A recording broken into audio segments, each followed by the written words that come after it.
Hello, നമുക്കൊന്ന് റെഡിയായിട്ട് വേഗം പുറത്ത് പോയാലോ? പുറത്തോട്ടെന്ന് പറഞ്ഞാൽ ഇന്ന് ഇവിടെ അടുത്തൊരു പള്ളിയിൽ പെരുന്നാൾ നടക്കുന്നുണ്ട്. പള്ളിപ്പെരുന്നാൾ നിങ്ങൾക്ക് കേട്ടില്ല, ഞാൻ ആദ്യമായിട്ടാണ് പള്ളിപ്പെരുന്നാൾ കാണാൻ പോകുന്നത്. ഇത് ഹസ്ബൻഡിൻ്റെ ഫ്രണ്ടിൻ്റെ മോളാണ്. പുറത്തോട്ട് പോകുമ്പോൾ എന്നെ ഒന്ന് ഒരുക്കി തരുമോ ചേച്ചി ആൻറ്റി എന്ന് ചോദിച്ചിട്ട് മോള് വന്നു.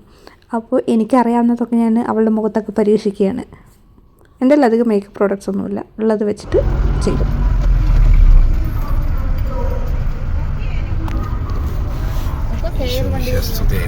ഇത് മലയാളികളുടെ പള്ളിയാണ്. പിന്നെ ഇതുണ്ടോ മരം കണ്ടോ? ഓ, ഈ പൂവാണല്ലേ നീ എടുത്തിട്ട് ഇല പോലും ഇല്ല, ഫുള്ള് അതാണ് പള്ളിയില്ലേ? അതാ പള്ളി. അങ്ങനെ ഞങ്ങൾ പള്ളിയിലെത്തി. പള്ളിയൊക്കെ നന്നായിട്ട് ഡെക്കറേറ്റ് ചെയ്തിട്ട് നല്ല ഭംഗിയുണ്ട് കാണാൻ.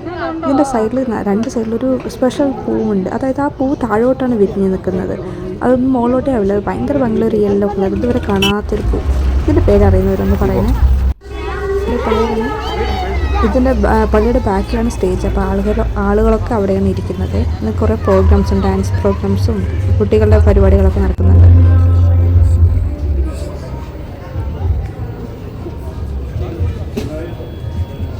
രാത്രി കാണുമ്പോൾ പള്ളിക്ക് വേറൊരു ഭംഗിയല്ലേ. ഈ വഴി നേരെ പോകുന്നതാണ് സ്റ്റേജിലോട്ട്. ഇതാണ് സ്റ്റേജ്.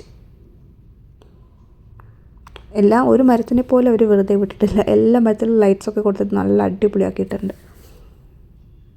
ഇത് 10 ദിവസം നടക്കുന്ന പ്രോഗ്രാം. ഇത് നെക്സ്റ്റ് സൺഡേ ആണ് ലാസ്റ്റ്. അന്ന് മ്യൂസിക് മെഗാ ഷോ.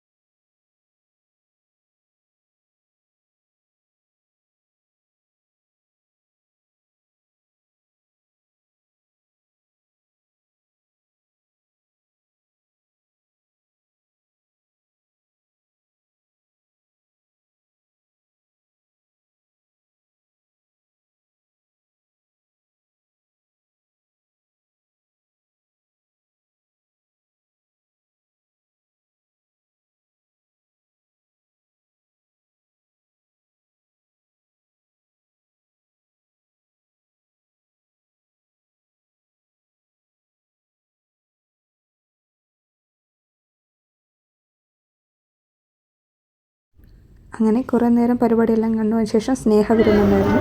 അതും കഴിച്ച് നമ്മൾ വീട്ടിലോട്ട് തിരിച്ചു പോകുന്നു. അപ്പോൾ ഒന്ന് ഇത്രയേ ഉള്ളൂ. ബൈ.